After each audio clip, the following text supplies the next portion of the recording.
Mob ভায়োলেন্সের যে জিনিসটা দেখেছিলাম সেটা এমন একটা বিষয় হয়ে দাঁড়িয়েছে যে সেটার হাত থেকে মনে হয় এখনও আমরা ঠিক মুক্তি পাইনি। একটা সময় মবের পিছনে পলিটিক্যাল মোটিভেশন ছিল, এখন কিন্তু পার্সোনাল সেটা নেই। বিটারনেসটাও ডেভেলপ করেছে।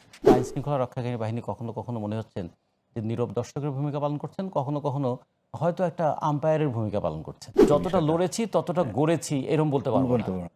আইন শৃঙ্খলা পরিস্থিতির একটা কমিটমেন্ট ছিল সরকারের। আপনার কাছে কি মনে হয় পরিস্থিতি কি সত্যি ভালো হয়েছে? মানে সরকারের অন্যতম বড় প্রতিশ্রুতি ছিল কিন্তু আইন শৃঙ্খলা ফিরিয়ে আনা। সেখানে সরকার কতটা সাফল্য অর্জন করছেন বলে আপনি মনে করেন?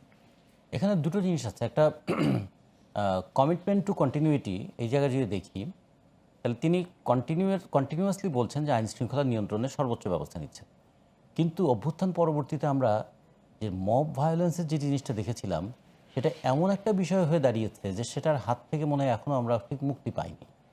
ফলে আইন শৃঙ্খলা পরিস্থিতি বলতে যদি এটা বুঝি যে আইন শৃঙ্খলা রক্ষাকারী বাহিনী কতটা নির্যাতন করছেন আর আইন শৃঙ্খলা রক্ষাকারী বাহিনী কতখানি দর্শকের ভূমিকা পালন করছেন, এটা যদি দেখি, যখন একটা ধরনের মবের মতন সৃষ্টি করা হচ্ছে, একটা সময় মবের পিছনে পলিটিক্যাল মোটিভেশন ছিল, এখন কিন্তু পার্সোনাল সেটা নেই। বিটারনেসটাও ডেভেলপ করেছে। কীরকম, কেউ যদি মনে করে কাউকে আক্রমণ করা দরকার, 10-12 জন গিয়ে তাকে কিন্তু আক্রমণ করে বসছেন। সেটার পিছনে কতটুকু পলিটিক্যাল আইডিয়া কাজ করে নাকি কতটুকু পার্সোনাল বেনিফিট অথবা পার্সোনাল গ্রিভেন্স কাজ করে, সেটা দেখার দায়িত্ব ছিল আইন শৃঙ্খলা রক্ষাকারী বাহিনীর। কিন্তু আইন শৃঙ্খলা রক্ষাকারী বাহিনী কখনো কখনো মনে হচ্ছেন যে নীরব দর্শকের ভূমিকা পালন করছেন, কখনো কখনো হয়তো একটা আম্পায়ারের ভূমিকা পালন করছেন, যে বেশি করো না।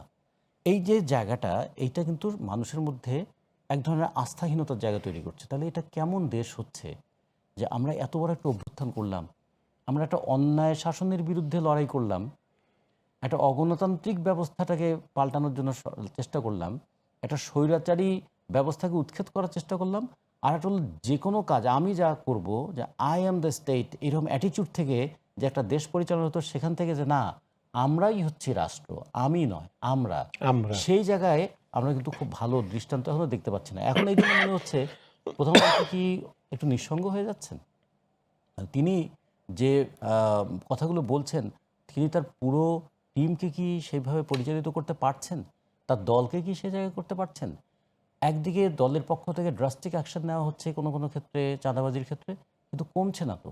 কেন কমছে না? তার মানে কি কখনো কখনো এইটাই প্রশ্রয় দিচ্ছেন যে আগে যদি ওরা করে থাকতে পারে তাহলে এখন আমরা করব না কেন? তাহলে ওরা এবং আমরা যদি একই সমতলে দাঁড়িয়ে যায়, তাহলে তো একটা সময় এই প্রশ্নটা আসবে, তাহলে পাল্টে আমার কী লাভ হলো?